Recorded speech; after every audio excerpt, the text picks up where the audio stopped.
नमस्कार, आप देख रहे हैं समाधान कब तक। गहमा गहमी चल रहा है गांडे में। एक तरफ जो है कार्यक्रम हो रहा है, सभाओं को एक तरीके से संबोधित करने का प्रयास किया जा रहा है। आज आजसू के जितने भी कार्यकर्ता हैं उनका सम्मेलन गांडे में हो रहा है। कई तरह के गहमा गहमी हमारे साथ बातचीत करने के लिए हसन साहब हैं, गांडे के भी प्रभारी हैं, महासचिव हैं, गिरिडीह भी देख रहे हैं। लेकिन गांडे में जो है एकदम अजीब तरीके का माहौल हो गया है। एक तरीके से आप लोग अलायंस करते हैं, गिरिडीह से लड़ रहे हैं, लेकिन गांडे में एकदम कौतूहल बना हुआ है। परिस्थितियाँ ठीक नहीं है, क्लियर नहीं हो पा रहा है कि आखिर आजसू यहाँ भाजपा के साथ खड़ी दिखाई देगी या खुद चुनाव लड़ेगी। बहुत बहुत धन्यवाद आपका। पार्टी के महासचिव हाफिज साहब, मैं गांडी विधानसभा के प्रभारी होने के नाते हमारे गांडे पार्टी के केंद्रीय महासचिव और गिरिडीह लोकसभा के प्रभारी होने के नाते गांडी विधानसभा की जनता को ईद के शुभ अवसर पर बधाई देता हूं और पूरे झारखंड वासियों को मैं ईद के शुभ अवसर पर बहुत बहुत बधाई, देशवासियों को भी बधाई। ये लोकतंत्र है और लोकतंत्र में सबको अपना अपना अधिकार है और लोकतंत्र में सब अपना अधिकार रख सकते हैं, अधिकार की बात कर सकते हैं। नो डाउट, इसमें कहीं शक नहीं है कि अर्जुन बैठा ने मेहनत नहीं किया।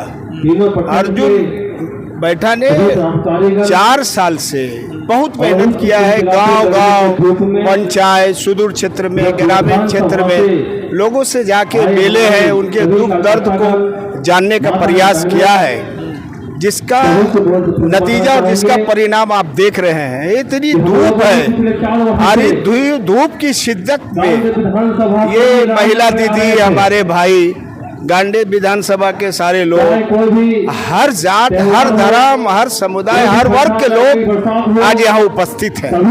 कहीं न कहीं अर्जुन बैठा से लोगों को प्यार है, स्नेह है। मैं एनडीए गठबंधन का हूँ, इसमें कहीं दो मत नहीं है।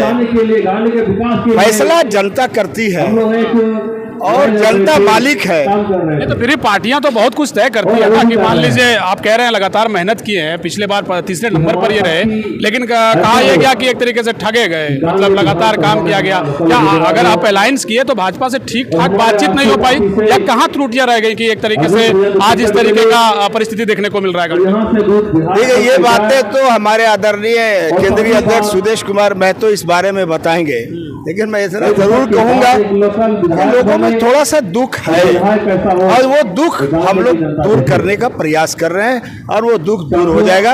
मैं आपसे ये कहना चाहूँगा, गिरिडीह लोकसभा में भी आप लोग चुनाव लड़ रहे हैं और जाहिर सी बात है कि अगर यहाँ से अगर आजसू चुनाव लड़ती है या अर्जुन बैठा निर्दलीय रूप से भी चुनाव लड़ते हैं, इसका एक असर जो है कहा जा रहा है कि आपके लोकसभा पे भी पड़ सकता है। इसको आप कैसे देखते हैं? चूंकि हो सकता है उसमें फिर भाजपा की नाराजगी हो जाए आप लोगों से। देखिए, ये चुनाव 4 महीने का चुनाव है और वो चुनाव नेशनल चुनाव है और वहाँ जो है 400 पार की बात है। जनता समझ रही है राष्ट्रीय चुनाव है और राष्ट्रीय पर्व में निश्चित रूप से जनता सोच समझ कर वोट देगी, क्योंकि इस वक्त यशस्वी प्रधानमंत्री आदरणीय नरेंद्र मोदी जी जो देश के लिए काम कर रहे हैं, जो भारत के लिए काम कर रहे हैं, पूरे विश्व में भारत का नाम सबसे आगे चल रहा है, तो वो नेशनल चुनाव है, उस नेशनलिटी पे जनता वोट करेगी। और ये तो 4 महीने का चुनाव है। 4 महीने का चुनाव, इसका मतलब समझा जाए कि आप लोग यहाँ कैंडिडेट नहीं देने जा रहे? नहीं, ऐसा है ना कि मैंने कहा ना कि अभी सुदेश जी आ रहे हैं, सुदेश जी आएंगे उसके बाद तय हो जाएगा कि क्या होगा क्या नहीं होगा, क्योंकि हम एनडीए के गठबंधन में हैं और जब हम एनडीए के गठबंधन में नहीं थे 2019 में, तो हमने 53 उम्मीदवार को चुनाव लड़ाया था। आज हम एनडीए में हैं, आप समझ सकते हैं कि लोग यहाँ के कार्यकर्ताओं को आहत महसूस हो रही है। उस आहत को हम लोग राहत में बदलने का प्रयास करेंगे। सवाल इसलिए बड़ा है क्योंकि सूबे के पूर्व मुख्यमंत्री हेमंत सोरेन की पत्नी यहाँ से चुनाव लड़ रही है। जाहिर सी बात है, सबकी नजरें हैं यहाँ पर और अर्जुन बैठा का चुनाव लड़ना गांडी विधानसभा के कई समीकरण को इधर उधर यानी गणित में जोड़ घटाव के कई समीकरण बदल सकते हैं। ये बखूबी आप समझते हैं। अच्छा, हमको एक बात ये बताइए, गांडी विधानसभा की जनता बाहरी को क्यों वोट दे? ये तो आप नारा सुन रहे हैं, आज से नहीं कई सालों से नारा सुन रहे हैं। भाजपा को भी एक्सेप्ट नहीं कर पा रही है, भाजपा भी कहा जा रहा है लोकल उम्मीदवार ही है दिलीप पर। यहाँ की जनता ये बात से बिल्कुल ही खुश है कि हमने लोकल उम्मीदवार चुना है, लेकिन अभी जो आपने सरफराज साहब को देखा, क्या जरूरत पड़ी थी इस समय उनको यहाँ चुनाव करवाने का? सरकार को क्या जरूरत पड़ी थी जब जीते हुए आपके विधायक थे?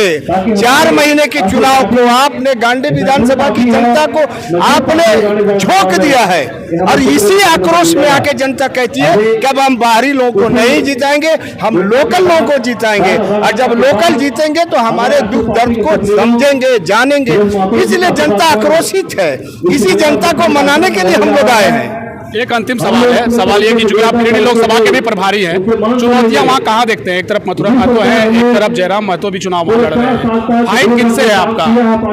देखिए, हमारे फाइट में कोई नहीं है, हम ऐतिहासिक जीत जीतेंगे निश्चित रूप से।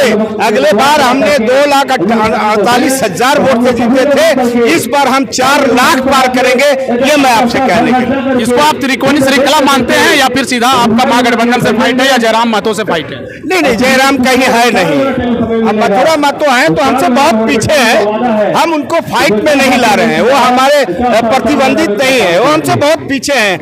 जिस वक्त आपका बूथ खुलेगा उस दिन आपको समझ में आ जाएगा कि पूरे भारत में सबसे ज्यादा अगर इतिहास किसी ने रचा है तो गिरिडीह लोकसभा इतिहास रचेगा, ये मैं आपसे कह रहा हूं। बहुत शुक्रिया, धन्यवाद। देखिए हसन साहब को आप सुन रहे थे, इनका साफ तौर पर कहना है कि गांडे में हालांकि कई तरह के हलचल हैं, लेकिन जब तक सुदेश महतो जब तक एक तरीके से अनाउंस नहीं करते हैं कि भाई टिकट एक तरीके से क्या होने जा रहा है, क्या चुनाव लड़ेंगे क्या नहीं लड़ेंगे, ये तमाम जो गतिविधियां हैं वो सुदेश महतो के आने के बाद ही स्पष्ट हो पाएगा। लेकिन फिलहाल आप जरा देखिए तो ये नजारा है गांडे का, और अर्जुन बैठा के समर्थन में उनके चाहने वाले आजसू का एक तरीके से यहाँ पर जबरदस्त एक कार्यक्रम हो रहा है।